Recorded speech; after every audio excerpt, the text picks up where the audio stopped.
Hello friends, hello दोस्तों, welcome to my YouTube channel Shrikant technical coaching centre S.K.C.C में आपका स्वागत है।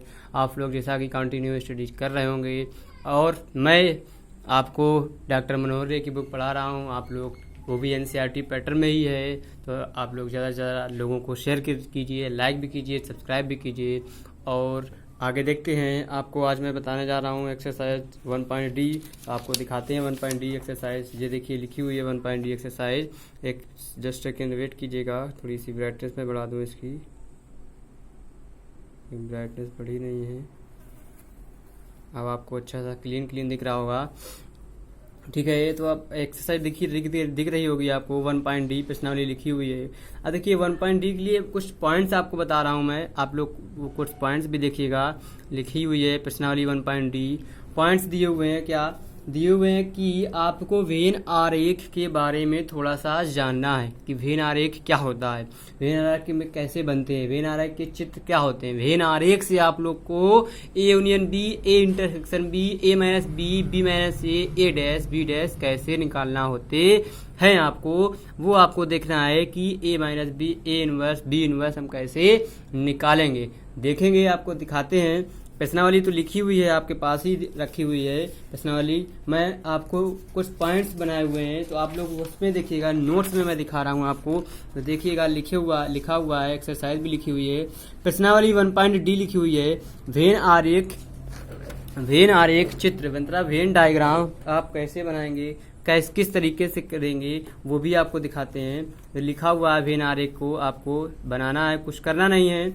आपको सब चीज बनी बनाई हुई है, आपको नोट्स में साथ प्रॉपर दिया है। वेन आरेख में आपको बताना है क्या, यूनिवर्सल सेट्स बनाना है। यूनिवर्सल सेट बनाना है मतलब कि आपको पहले तो मैं आपको पॉइंट बता रहा हूँ, एक्सरसाइज आपको बाद में बताऊंगा, तो आप लोग पॉइंट्स पहले नोट करिएगा। लिखा हुआ है क्या कि यूनिवर्सल आपको एक सेट बनाना है। जो यूनिवर्सल सेट है वो देखो लिखा हुआ है क्या, 0 1 2 3 4 5 6 9, जिसमें हमारे क्या 10 एलिमेंट्स होते हैं। अब यूनिवर्सल सेट जो होता है हमारा 0 से 1 से 9 तक का ही सेट होता है, वो होता है हमारा यूनिवर्सल सेट होता है। अब देखिए यूनिवर्सल सेट में आपको कुछ करना नहीं है। पहला पॉइंट जो लिखा हुआ है, आपको डायग्राम भी दिख रहे होंगे, तो वो भी आपको दिखा देते हैं डायग्राम। थोड़े से आप लोग डायग्राम भी देखिएगा, डायग्राम के थ्रू समझिएगा। देखिए मैं बनाने की कोशिश कर रहा हूँ, बताऊंगा भी आपको। लिखा हुआ है यदि कोई समुच्चय ए समष्टि समुच्चय U का समुच्चय है तो U के सापेक्ष ए के पूरक ए डैश को पहले चित्र में छायादार भाग से निरूपित किया गया है। अब आपको मैं दिखा रहा हूँ क्या कि लिखा हुआ है क्या, समुच्चय जो ए है, ए से हमने क्या ए डैश बनाया है, वो कैसे लिखा हुआ है कि यदि कोई समुच्चय ए समष्टि समुच्चय है, मतलब कि एक कोई ए समुच्चय है जो हमारा क्या समष्टि समुच्चय है, उसको आपको बताना है। वो कैसे बनाना है, किस तरीके से, वो भी आपको दिखा रहे हैं।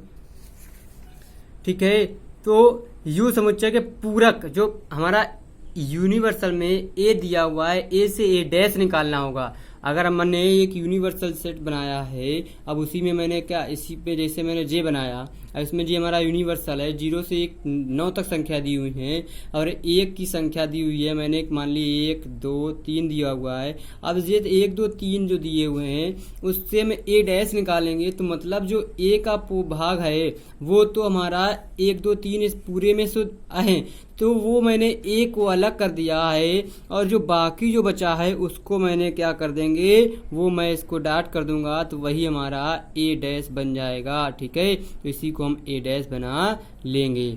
ठीक है, तो जी हम ऐसे कर सकते हैं।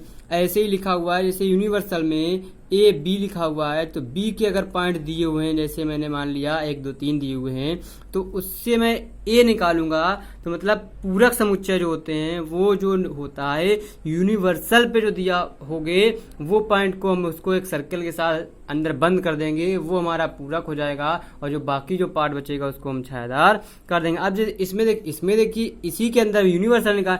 अब देखिए ए के अंदर बी है, जो ए के अंदर निकालना है हमको वैल्यू, तो बी की वैल्यू मैंने जैसे मान ली, क्या मान ली 1 2 मान ली। अब 3 हमारा उसके साथ अंदर भी है, 2 भी, इसी वजह से मैंने इसको बी को अलग कर लिया और ए वाला पार्ट को मैंने छायादार कर दिया। ठीक है, तो जी हमारा हो गया पहला पॉइंट।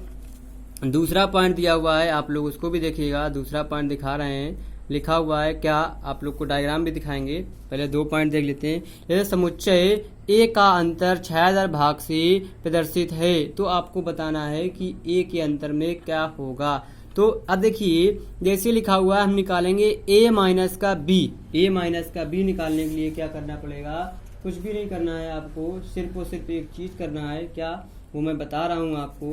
एक मिनट रुक जाइएगा, रफ पेज निकाल लेते हैं, एग्जाम्पल बताएंगे तो ज्यादा आपको समझ में आ जाएगा। जैसे लिखा है ए माइनस का बी निकालना है। अब देखिए ए माइनस का बी हम कैसे निकालेंगे, अभी बताते हैं। तो लिखा हुआ है अंतर छायादार भाग से प्रदर्शित करते हैं, प्रदर्शित कर रहे हैं। अब देखिए जैसा कि लिखा हुआ है इसमें क्या कि ए माइनस बी छायादार भाग है, ए के अवयव बी के अवयव हमारे जो ए के अवयव बी में मैच कर रहे हैं वो ही हमारे क्या इक्वल टू में होता है। यही तुमने ए माइनस बी आपको बताया था कि जो ए के अवयव बी में है वो हमारा ए माइनस का बी कहलाता है। ठीक है, इक्वल टू में हम वही लिख देते हैं। तो अब देखिए यहाँ पे लिखा हुआ है ए माइनस का बी। ठीक है, तो अब देखिए ए माइनस बी मतलब हमारा जो देखो ए के अवयव जो बी में है वो तो हमने क्या इसको छोड़ दिए, और जो बाकी जो बचा है पार्ट वो हमारा बी का पार्ट दिया हुआ है, जो हो गया हमारा ए माइनस का बी। अब देखिए ए माइनस का बी जब निकाल लिए तो उसी के बाद मैंने आपको बताया था कि आप लोग आगे उसके देखेंगे, दिखाते हैं आपको आगे। आगे क्या देखेंगे,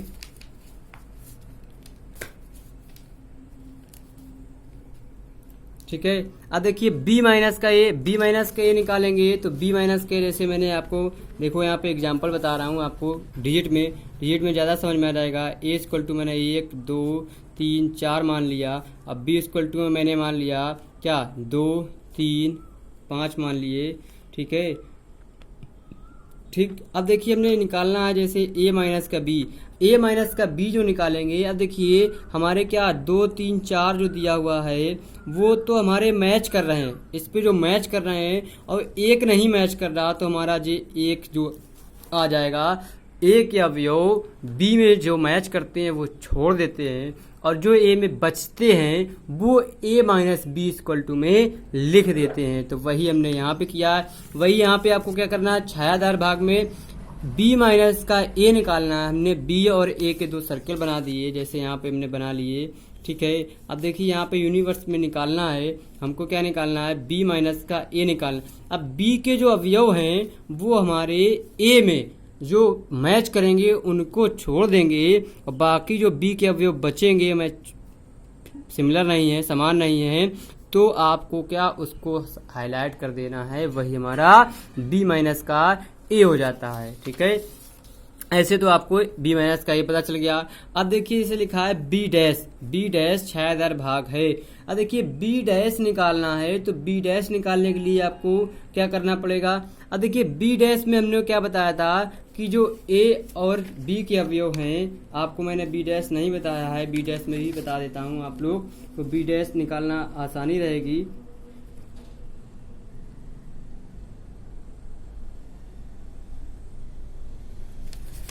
अब देखिए बी डैश में क्या करना है कि जो हमारा अवयव, देखो इसमें डायग्राम बना हुआ है, डायग्राम थ्रू बताते हैं कि जो ए के अवयव बी डैश निकालना है, तो बी के अवयव जो ए में मैच कर रहे हैं वो हम क्या छोड़ देंगे, और जो मैच नहीं करते हैं वो हम लिख देंगे, वो हमारा बी डैश बन जाएगा। लेकिन अब देखिए हमें यूनिवर्सल में निकालना है, तो ए जो है बी के अंदर आ रहा है, मतलब जो ए के अवयव बी में है लेकिन बी के अवयव ए में नहीं आएंगे, तो वो हमारा बी डैश छायादार भाग कहलाएगा।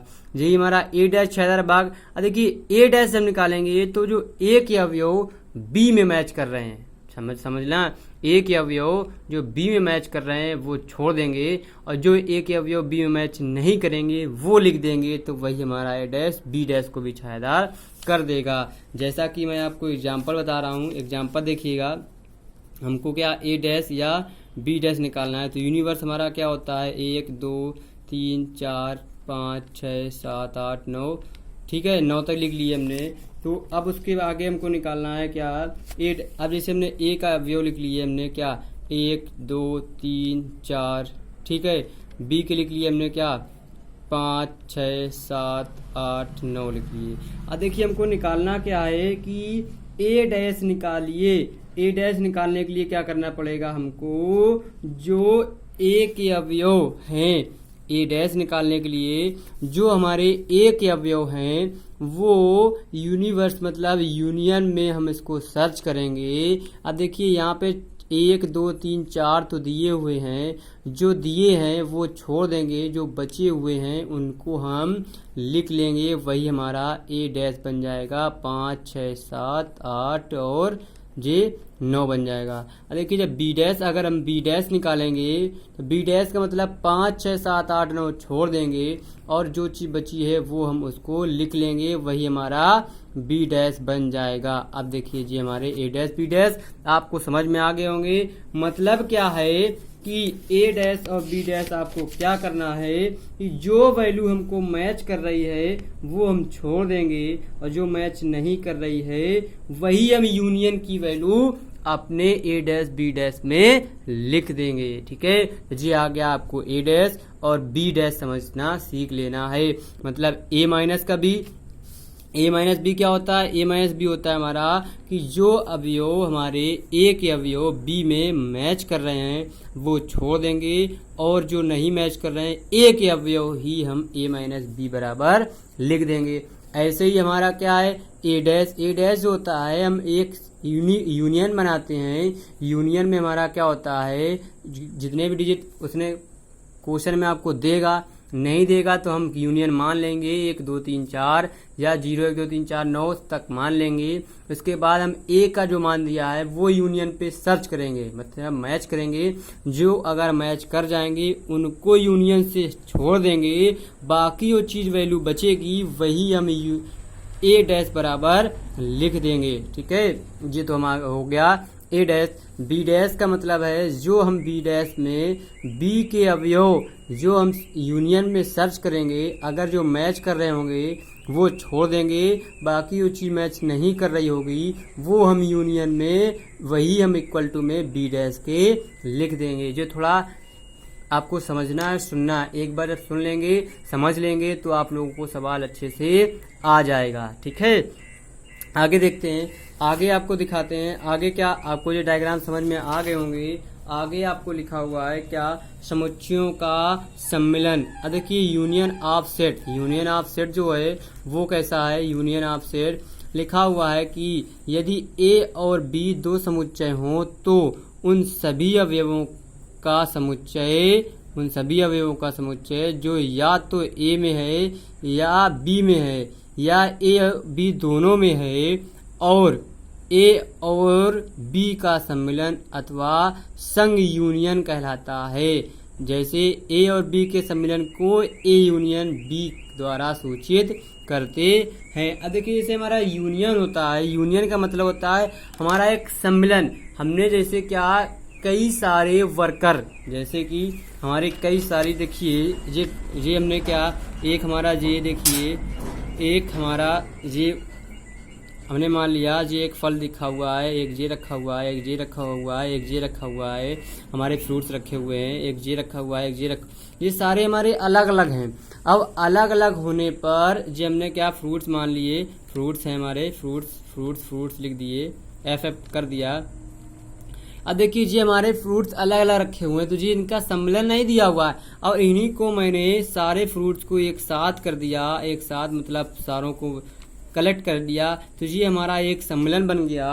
तो मतलब क्या है, अगर ए बराबर हमारा एग्जाम्पल आप लोग देखिएगा, ए बराबर अगर 1 2 3 4 5 हमारे फल रखे हुए हैं और यही अगर बी बराबर हमारे 5 7 6 9 और 10 रखे हुए हैं, ठीक इतने इतने नाम के।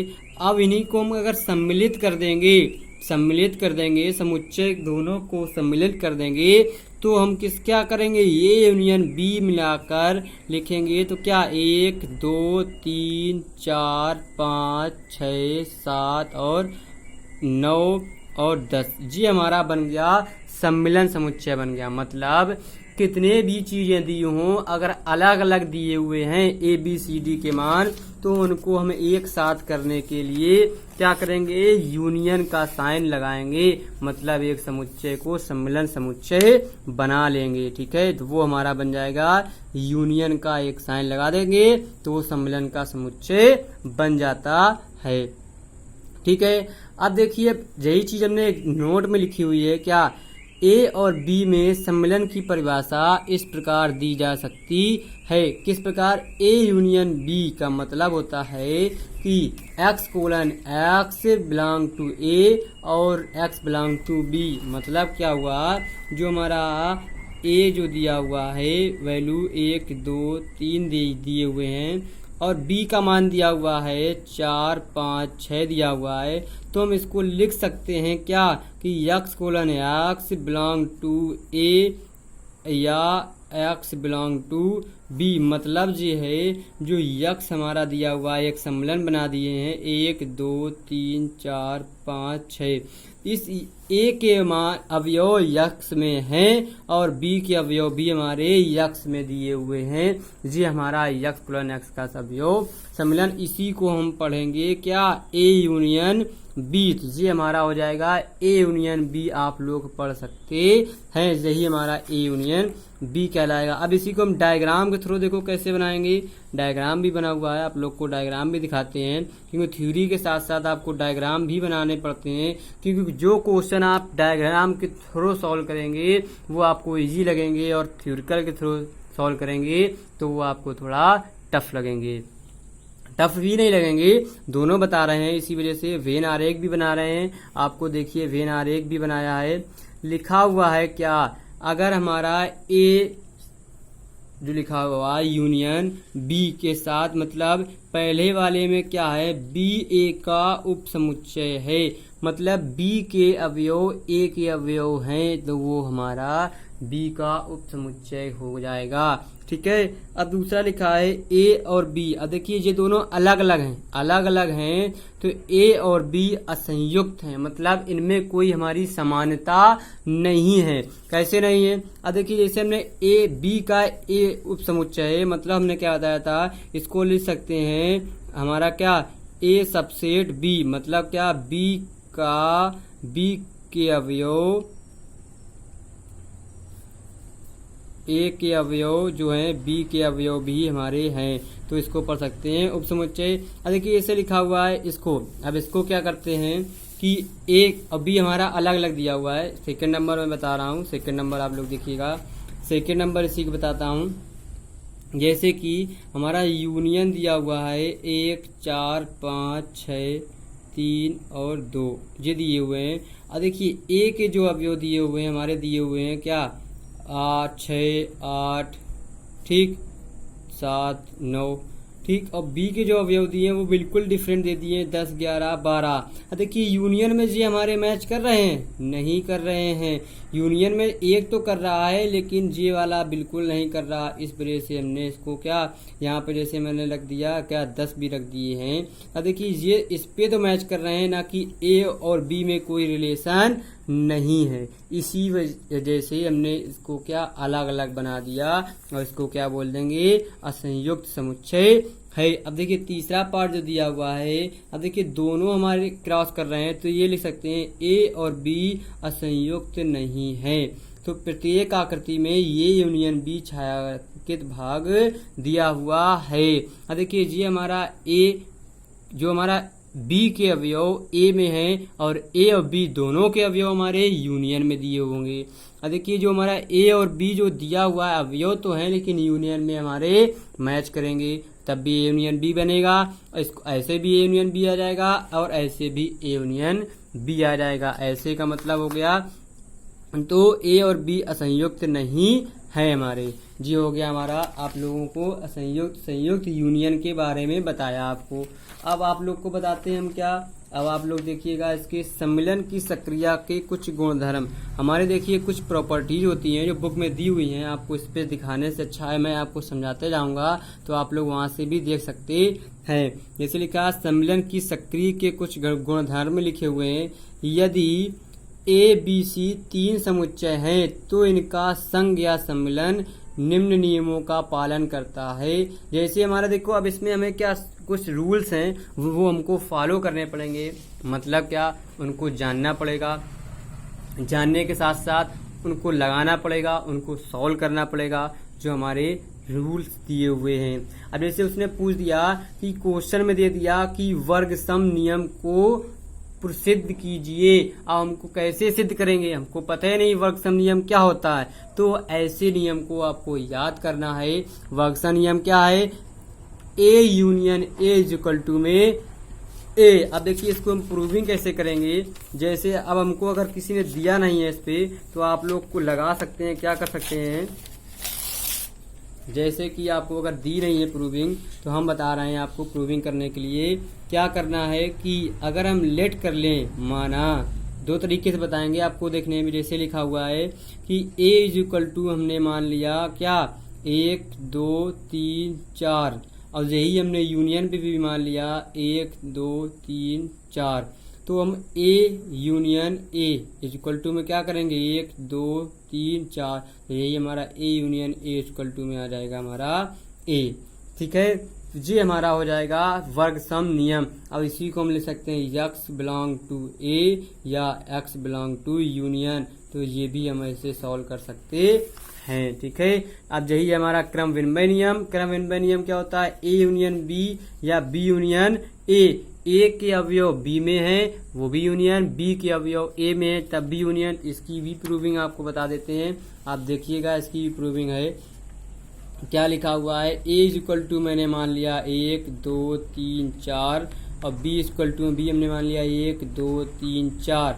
अब देखिए हम ए यूनियन बी अगर निकालेंगे तो ये आ जाएगा 1 2 3 4, और बी यूनियन ए भी निकालेंगे तब भी हमारा 1 2 3 और 4 मिल जाएगा। तो यही चीज हम इसको ऐसे भी लिख सकते हैं x बिलोंग टू ए या x बिलोंग टू बी, और इसी की दूसरी कंडीशन है x बिलोंग टू बी और x बिलोंग टू ए। तो ये भी कंडीशन हमारी प्रूव हो जाएगी x बिलोंग टू ए, क्योंकि x कोलन x या x बिलोंग टू बी और x colon x belong to B या x बिलोंग टू ए भी लिख सकते हैं, तब भी इसका मान हमारा ए यूनियन बी और बराबर बी यूनियन ए हो जाएगा। ठीक है, तो ऐसे भी हम प्रूव कर सकते हैं। तो ये रूल क्रम विनिमय नियम हमको पता होना चाहिए, ए यूनियन बी बराबर बी यूनियन ए होता है। अब लिखा है सहचर नियम, तीसरा लिखा हुआ है सहचर नियम क्या होता है, A union B union C या A union B union C. पहले इसमें से कंडीशन क्या फॉलो करेंगे, पहले हम बी यूनियन सी निकालेंगे, उसके बाद हम निकालेंगे ए यूनियन, फिर का बी यूनियन सी निकालेंगे।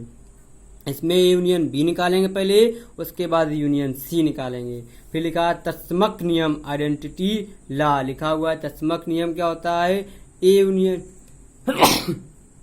Sorry A union phi is equal to में ए, फिर A union U is equal to में यूनियन, तब भी हमारा क्या वेयर यू एक समष्टि समुच्चय है और फाई हमारा रिक्त समुच्चय है। तो आज के लिए आप लोगों को इतना ही पढ़ना है, आगे कल आपको फिर बताएंगे। तो आप लोग ज़्यादा से ज़्यादा लोगों को शेयर कीजिए, लाइक कीजिए, एक्सरसाइज आपको बताएंगे, क्योंकि पहले आप लोग जब नोट्स पढ़ेंगे, नोट्स जाने उसके बारे में जानेंगे, प्रश्नावली में क्या करना है क्या नहीं करना है, तब आप उसके आगे क्वेश्चन जल्दी से आसानी से सॉल्व कर लेंगे।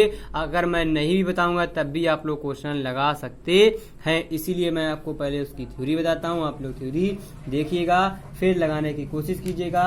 नहीं समझ में आएगी तो हम उसको फिर से बता देंगे। तो आज के लिए इतना ही, तब कल फिर मिलते हैं नए जोश, नए एनर्जी, नई पावर के साथ। अब आप लोग ज़्यादा से ज़्यादा लोगों को क्या अपने यूट्यूब चैनल को लाइक करना है, शेयर करना है और सब्सक्राइब भी करवाना है।